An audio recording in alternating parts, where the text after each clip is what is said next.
Alright guys, again trying to stay on top of these updates. The other day I was done pretty much with the dyno. I put this is my Borg Warner over there. This is a Chinese billet 80mm. I've used similar turbo before. You know, it makes like 6 and change, 650-ish. On a smaller motor you can get away with almost 700 tire, we've found.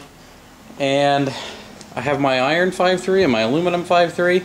And what we did is, one of the only common things that we haven't swapped out yet is the cylinder heads. These 706 cylinder heads have been on since the aluminum motor and have been the common item not making any power for a long time now. So we pulled them out and I'm like, well, we've gone this far, you know, we'll just keep going and see if we can make the aluminum motor make any power, because honestly, where the hell is the power going? The bottom end is fine.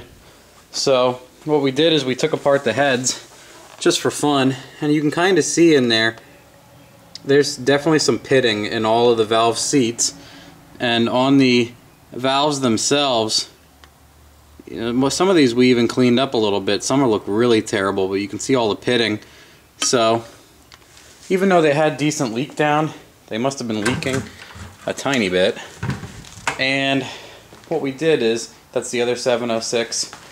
You can see, you know, lots of noise on the valves, and look at the seat, it looks like shit. So I'm assuming that on boost and everything it must have been pushing through and just blowing all the power out, which would explain why it makes decent power on motor. It made 270 horsepower on motor through the stall, pushing through these little 2-inch hot pipes, and that's about it.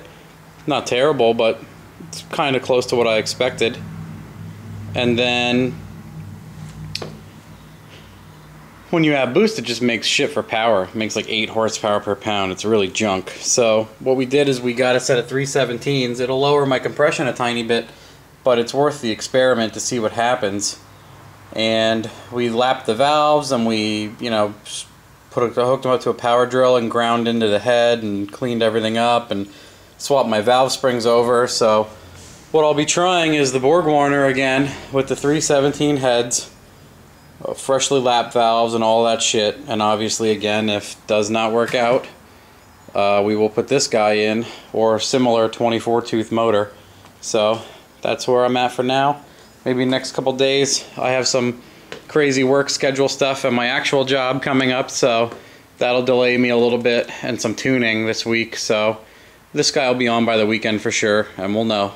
That's it.